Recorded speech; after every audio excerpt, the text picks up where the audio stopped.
Welcome back to my garden, everyone, and I thought I would show the process that I used to stratify some Japanese maple seeds to hopefully get some seedlings in the spring.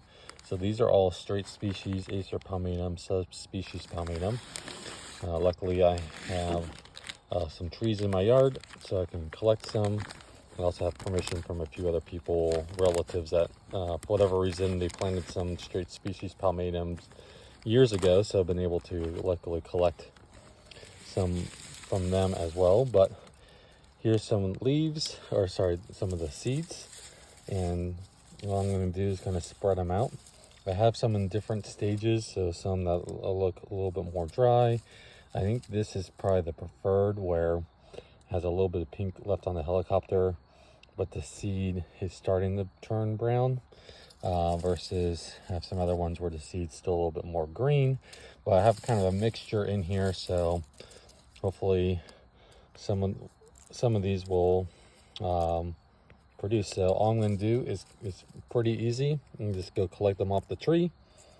When they are drying out, you want to make sure that you leave them up there, so that way, or long enough so that way they can get the seed completely developed.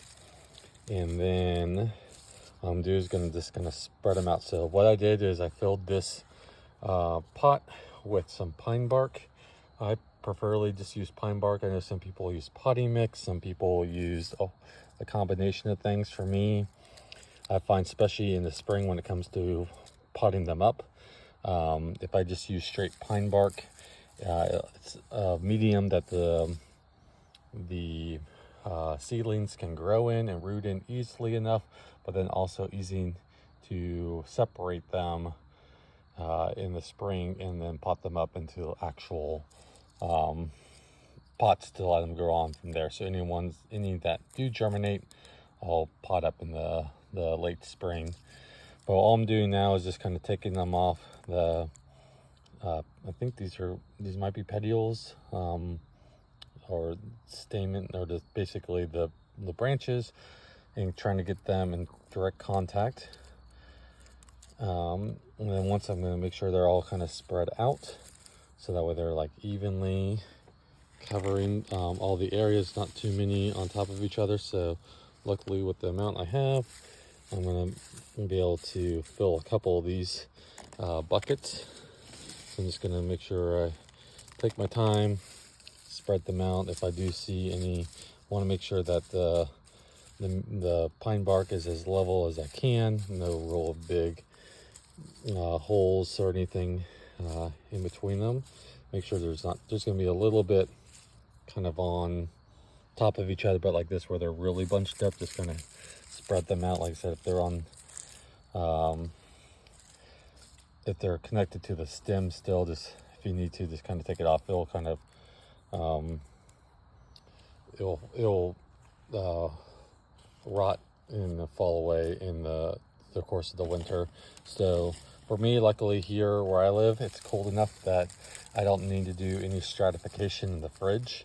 I can just plant them out here in the fall and let winter naturally stratify them. So like I said, I'm just going to spread them out. If I see a bunch in one area, just going to add some to an area where I don't see as many. So if I do like another quick handful, and it's kind of, not all of these unfortunately are going to germinate, but I usually have a pretty good ratio with this method. And then the last thing I'm going to do, so once I kind of am happy with how everything looks, and I think that there's mostly, you want to make sure there's some direct contact with the soil. So like I said, trying to make sure they're not on top of each other, have some type of direct contact, kind of lightly push them down. If I see an area like that where there's not, let me see, I might be able to get a little bit more in these areas. Just gonna fill in the gaps, fill in the corners, fill in a little bit right there. And there's some over here. This corner doesn't have that many.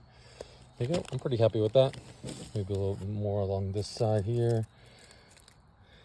down here in the corner. That's it. And then all I'm going to do is lightly cover them with some more pine bark. And then my last step is I actually put a little bit of chicken wire.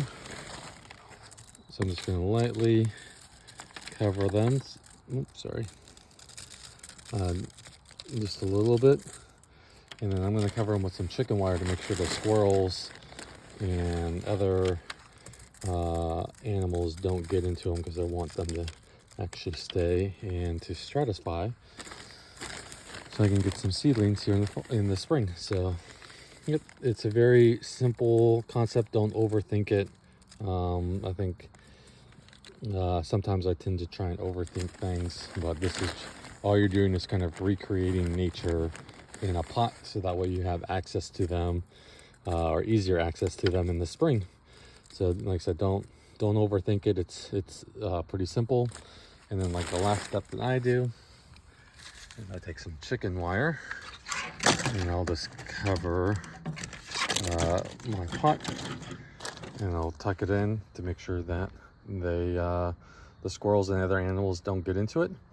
And then I'll just kind of leave it out in my yard. I typically put it in a spot that gets mostly shade, a little bit of sun. I don't think you want direct all day sun on it, but if it gets a little bit of sun here and there, it's not too bad. But yep, that's and they'll just stay in there until springtime when they start sprouting.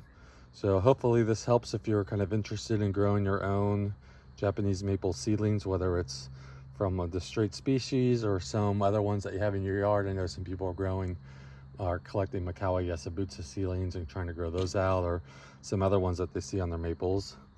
But yep, just hopefully this was a helpful tip and you guys found it useful. So if you have any questions, let me know. Thanks for joining me today.